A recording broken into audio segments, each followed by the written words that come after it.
होते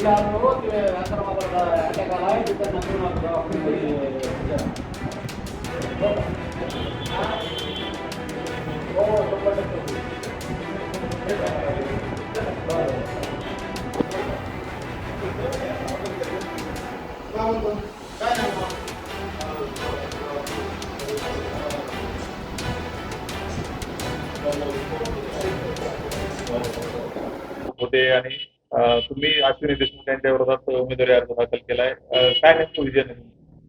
मस्साजोग ग्रामपंचायत पोटनिवडणूक 2026 प्रोग्राम लागला.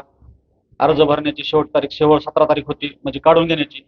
आमच्या गावातून 5 उमेदवार अर्ज दाखल झाले होते. त्यामधले 3 उमेदवार अर्ज मागे घेण्यात आले. आता शेवट 2 उमेदवार आहेत, एक अश्विनी संतोष देशमुख आणि एक माझा.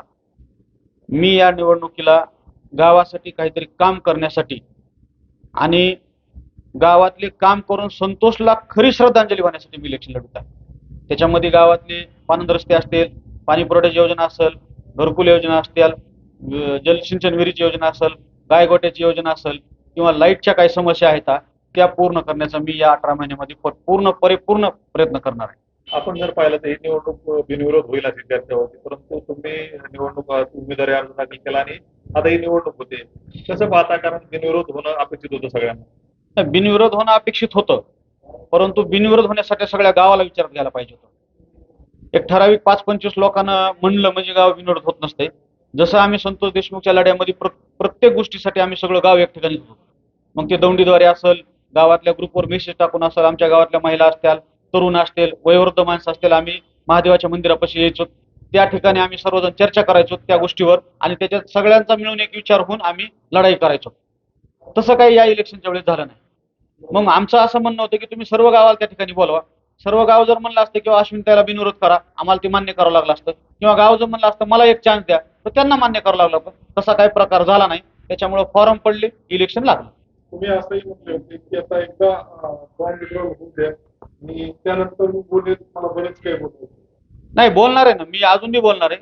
आजच्या कंडिशनला माझं एकच गोष्ट आहे, मी इलेक्शनला 2 गोष्टीमुळे सामोरं चाललोय. 2 गोष्टी घेऊन मी मागल्या काळामध्ये, मी ज्यावेळेस मला ग्रामपंचायत माझ्या ताब्यात होती किंवा मी ज्यावेळेस पॅनल प्रमुख होतो त्यावेळेस मी काय कामं केलीत आणि राहिलेल्या 18 महिन्यामध्ये मी सरपंच झाल्यानंतर काय काम करणार आहे, एवढ्याच गोष्टी घेऊन मी जनतेसमोर चाललोय. त्यांच्याकडून जर काही गोष्टी आल्या, मी त्यांना विनंती केली की तुम्ही हे राजकारणापुरतं ही इलेक्शन मर्यादित ठेवा, ह्याला बाजूला जाऊ देऊ नका. त्यांच्याकडून तसा काही प्रयत्न जर झाला तर मी त्याला तसं उत्तर देणार आहे. माझ्याकडे मी त्याच्या पूर्ण गोष्टी उपलब्ध आहेत. हे बघा, सूर्य झाकल्याने झाकत नसते. गावात जे कामं झालेत ते दिसणारच आहे, जे नाही झालेत ते दिव्य दिसणारच आहे.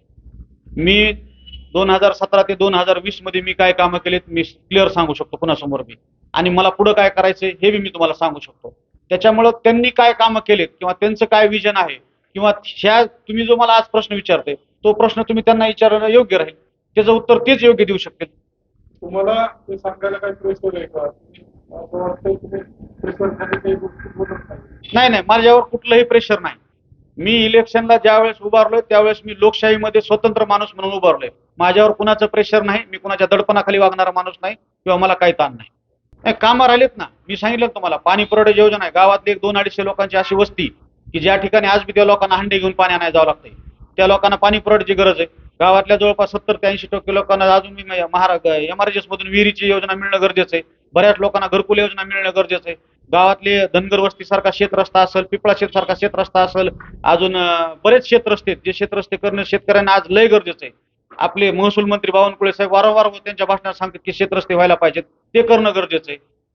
अशा बऱ्याच गोष्टी गावामध्ये की त्या करणं आम्हाला गरजेचं आहे. अनेकदा आम्हाला दिसला त्या ठिकाणी. आज मात्र त्यांच्याच पत्नीच्या विरोधात निवडणूक लढवत आहेत, जे की त्यांनी संतोष देशमुख यांचं स्वप्न पूर्ण करण्यासाठी निवडणूक लढवते असं सांगितलं. हो का, 9 डिसेंबर 2024 संतोष देशमुखची हत्या झाली. त्यावेळेस आम्ही सगळ्या गावकऱ्यांनी मिळून तो लढा उभा केला. त्यामध्ये आम्ही आग्रही होतो. तुम्ही ते बघितलं बी असेल, प्रत्येक आंदोलनात आम्ही म्हणजे पुढल्या स्टेजवर होतो, पहिल्या रांगेत बसत होतो. आम्ही कुठल्या गोष्टी त्यावेळी विचार केला नाही. त्यावेळेस आम्ही कुणाला भेलो नाहीत किंवा आम्ही आमच्या कुठल्या गोष्टीचा विचार केला नाही. आम्ही फक्त संतोष देशमुखला न्याय कसा मिळेल ह्या भूमिकेत आम्ही राहिलो आणि आज बी आहोत आणि उद्या बी आम्ही त्याच भूमिकेमध्ये असणार आहेत. परंतु न्यायालयीन लढाई वेगळी आणि राजकीय लढाई वेगळी. राजकीय लढाईमध्ये आमचं असं मत होतं, माझं मत म्हणजे माझ्यासोबत जे गावकरी होतं त्यांचं असं मत होतं की संतोष देशमुखच्या कुटुंबानं राजकीय लढाईत उतरायला नाही पाहिजे. त्यांनी त्यांच्या न्यायालय जोपर्यंत प्रक्रिया पूर्ण होत नाही तोपर्यंत त्यांनी त्यांची न्यायालयीन लढाईच लढायला पाहिजे. राजकारण हा गावावर सोडून द्यायचा विषय होता. जो येईल तो येईल, जो पडल तो पडल. सगळं गाव त्यांच्या मागं होतं, आज बी आहे आणि उद्या बी राहील.